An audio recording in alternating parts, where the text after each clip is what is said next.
హల్లెలూయా. రాత్రి ఇంటికి తీసుకెళ్ళి భోజనం పెట్టాడని. చూడండి, మనం దేవుని పని చేసినప్పుడు, పాటలు పాడి ప్రార్థించి స్తుతించినప్పుడు దేవుని బిడ్డలారా, మనకేం కావాలో దేవుడు అది చేస్తాడు.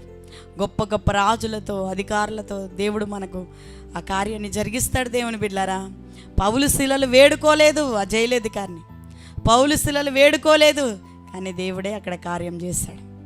దేవుడే అక్కడ కార్యం చేశాడు.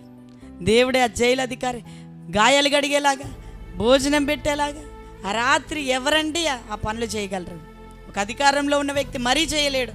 అలాంటిది ప్రభువు కానీ తలంచాడంటే రాత్రి అయిన కార్యాలు జరిగిస్తాడు. దేవుని బిడ్డలారా, ఆ రాత్రి ఆ ఇంటి వారందరూ రక్షణ పొందారు. చూడండి, ఆ ఇంటి వారు తీసుకెళ్ళి భోజనం కూడా పెట్టారట. దేవునికి స్తోత్రం, హల్లెలూయా. చూడండి, ఉదయం అయినప్పుడు న్యాయాధిపతులు ఆ మనుషులకు విడుదల చేయవాలని చెప్పుటకు బంటులను పంపిరి. చెరసాల నాయకుడి మాటలు పౌలు నాకు